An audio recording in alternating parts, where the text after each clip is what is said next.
Hello बच्चों, let's read the question. ABO blood group system is due to.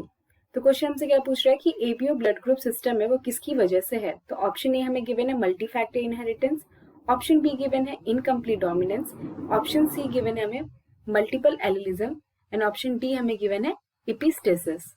तो इस question को समझने के लिए जो की कॉन्सेप्ट हमें पता होना चाहिए वो किसके बारे में है, ABO ब्लड ग्रुप के बारे में.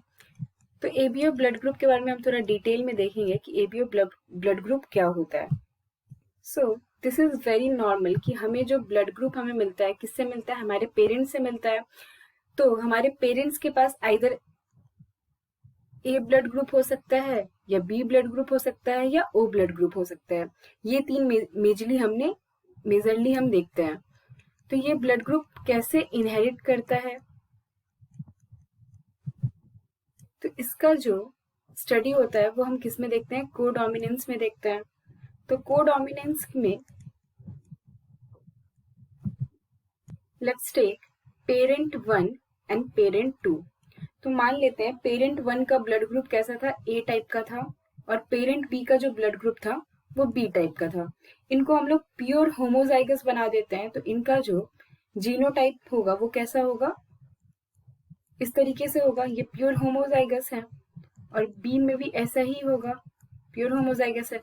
इनका जब मेट होगा तो जो गैमेट फॉर्म होगा तो वो कैसा फॉर्म करेगा, वो कुछ इस तरीके से फॉर्म करेगा, heterozygous. A B blood group form कर जाएगा और इसका जो फिनोटाइप आएगा वो कैसा आएगा, ए बी आएगा. अब हम क्या करेंगे, F1 जनरेशन को सल्फिंग कर देंगे. तो ए बी का ए बी के साथ सल्फिंग होगा तो हमें क्या आउटकम्स मिलेंगे, हमें कुछ आउटकम्स इस तरीके से मिलेंगे. एक हमें प्योर होमोजाइगस ए मिल जाएगा,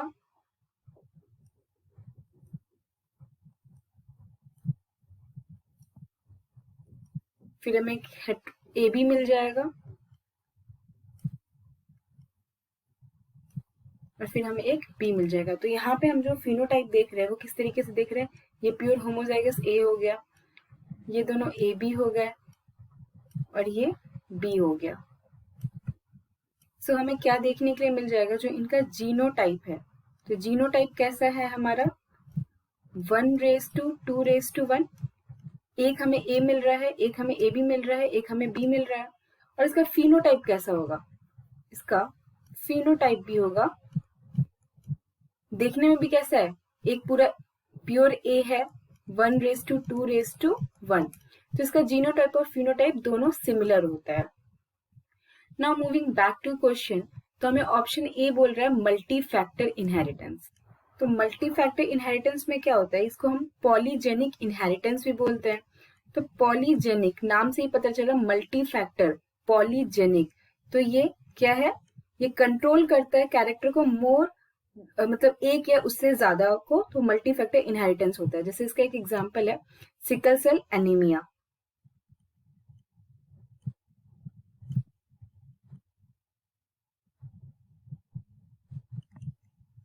now moving to option B, that is incomplete dominance.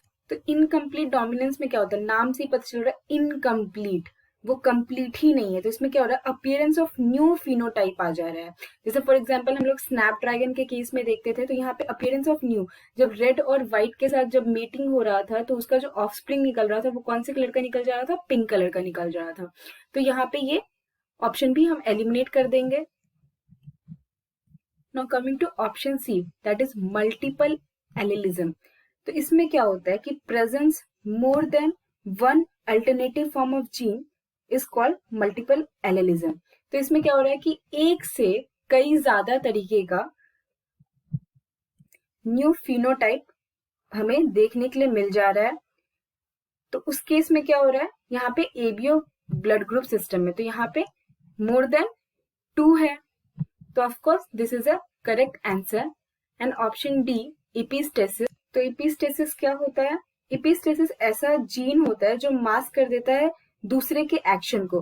For example यहाँ पे एक क्रोमोसोम है, ये क्या कर रहा है, यहाँ पे एक जीन प्रेजेंट है, यहाँ पे एक जीन प्रेजेंट है. अगर ये यहाँ पे प्रेजेंट है, अगर ये जीन ए प्रेजेंट है तो ये क्या करेगा, मास्क कर देगा जीन बी को। तो एक्सप्रेस कौन करेगा, जीन ए ही एक्सप्रेस करेगा। तो ये क्या करता है कि ये ऐसा जीन है जो मास्क कर देता है action of another gene, is termed as epistatic gene. और इसका जो प्रोसेस है इसको हम लोग एपिस्टेसिस कहते हैं। जैसे फॉर एग्जांपल ये बहुत फेमस है किसके, माइस के केस में, तो चूहे के स्किन कलर के केस में। सो हमारा जो ऑप्शन बनेगा वो बनेगा option C, correct option. So I hope you understood this well. Thank you and best of luck.